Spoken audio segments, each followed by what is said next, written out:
Franck Adrian, bonjour. Bonjour. 70% des kinés bretons déclarent des signes d'épuisement professionnel, 30% doutent de leur avenir. Les résultats de votre enquête que vous avez menée sur la profession sont édifiants. Quelles sont les principales raisons de cette morosité dans la profession ? Alors, 70%, c'est déjà une dégradation par rapport à l'enquête de l'année dernière où on était 43% à avoir ces mêmes signes.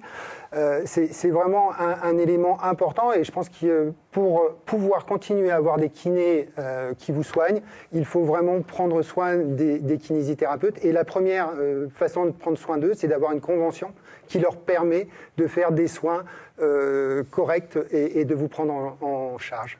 En moyenne, les kinés travaillent 45 heures par semaine et sont rémunérés 18 € net de l'heure, charge déduite. Qu'est-ce qui fait qu'ils n'arrivent plus à rentrer dans leurs frais ? Les charges augmentent, on ne peut pas changer le prix de notre consultation. On prend dans la convention, on a une obligation de prendre nos patients pendant une durée d'environ une demi-heure. Donc on est en difficulté. Le seul moyen de réussir à augmenter nos revenus, c'est d'augmenter notre temps de travail et de prendre de plus en plus de patients. Alors pour pallier les tarifs conventionnés de la sécurité sociale, ils sont nombreux kinés à vouloir diversifier leurs soins. Comment vous l'expliquez et vers quoi ils se diversifient ? Alors c'est tout l'enjeu de cette enquête et c'est tout l'enjeu de ce qu'on va pouvoir mettre en place, c'est qu'ils puissent se diversifier en apportant quelque chose à la santé. C'est-à-dire que c'est quand même dommage d'avoir des kinés formés, extrêmement compétents et qui partiraient sur du soin esthétique. Voilà, il faut qu'on arrive à les orienter et à faire en sorte qu'ils soient financés correctement sur des actes de prévention, par exemple. Parce que ce sont des professions, en fait, ce sont des soins qui ne sont pas forcément réglementés par la sécurité sociale, ce qui permettrait en fait davantage de rentrer dans leurs frais. Exactement. C'est-à-dire que la sécurité sociale nous impose un tarif, le tarif de la Sécu, pour lequel on a signé une convention.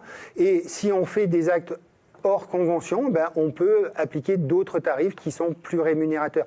Mais l'important, c'est quand même à un moment donné qu'on puisse avoir des tarifs de soins qui soient en accord avec un cabinet et de faire fonctionner notre cabinet correctement. Aujourd'hui, la Bretagne compte 4 397 kinés libéraux. La plupart dans les zones à forte densité. L'accès aux soins est inégal en Bretagne. Les délais sont particulièrement longs, de 15 à 90 jours. Qu'est-ce qui vous inquiète dans cette disparité du territoire breton ?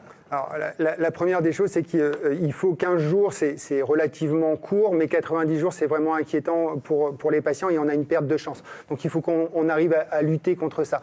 Mais dans la trajectoire qu'on a aujourd'hui, si on continue à laisser les kinés se dégrader, l'état de santé des kinés se dégrader, on va augmenter ces délais-là. Et donc c'est nous tous qui allons avoir du mal à pouvoir avoir accès à un kinésithérapeute. Mais qu'est-ce qui fait qu'il y a autant de disparités dans les zones densifiées, dans les zones rurales ?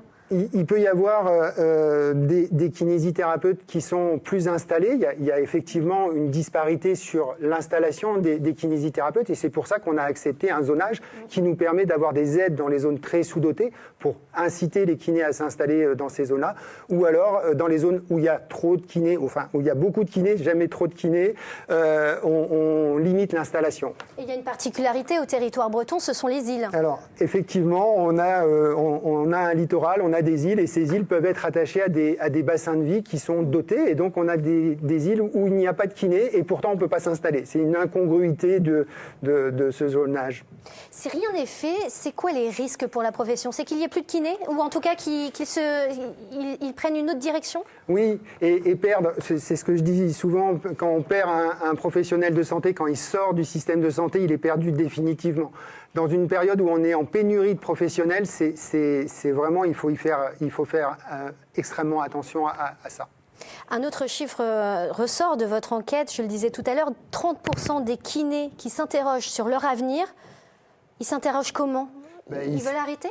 Alors, arrêter peut-être pas, mais en tout cas se questionner sur la convention. Est-ce que je ne fais que de la convention? Est-ce que je sors de cette convention pour trouver des activités plus rémunératrices qui me donneront peut-être un peu plus de sens? Parce que quelque part, quand on n'a pas les moyens dans la convention, on multiplie les patients et donc on a une certaine perte de sens dans notre activité. C'est quoi les solutions alors? Alors, une des solutions, elle est évidente, elle est conventionnelle, c'est au national, et il va vraiment falloir qu'on se penche sur la convention des kinésithérapeutes. Ensuite, je pense que pour les kinés sont en capacité de répondre en accès direct et donc de ne plus avoir ce besoin de prescription. Ça ne veut pas dire ne pas travailler avec le médecin, on continuera à travailler avec les médecins et c'est important. Mais le patient peut prendre directement rendez-vous chez le kiné pour comme dans n'importe quel autre soin. Merci Franck Adrian d'être venu sur notre plateau pour nous parler de la situation des kinés. Merci à vous d'avoir suivi cette édition. L'info, c'est en continu.